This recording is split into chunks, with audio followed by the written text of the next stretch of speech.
Ulit mga paps dito sa driver side tayo mga paps. Kinabitan natin yung usul niya saka yung spacer niya mga paps. Hmm.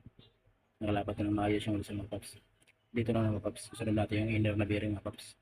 Hmm. Handaan lang natin baso tapos tinulak lang yan mga paps. Smooth lang yan mga paps. Ang naging sira nito, bearing lang dito mga paps kasi may sira na yung bearing nito sa outer mga paps. Yan, pinasok na natin yung map nito mga paps. Nalitan na lang natin ng lot, dalawang bearing mga paps. Ayan, nakapasok na yung bearing yan sa labas mga paps. May delivery ko. Sunod, kinabit ko na yung spacer yung mga paps.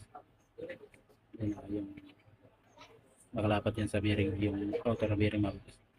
Ngayon, susunod natin naman yung nut dyan mga paps. Yung nut, yung sa isang nut na yun mga paps, 41. Ganda yung ginagamitan natin ng socket rings para hindi masira kung gagamitan ng natin ng sincere sira yung mga paps.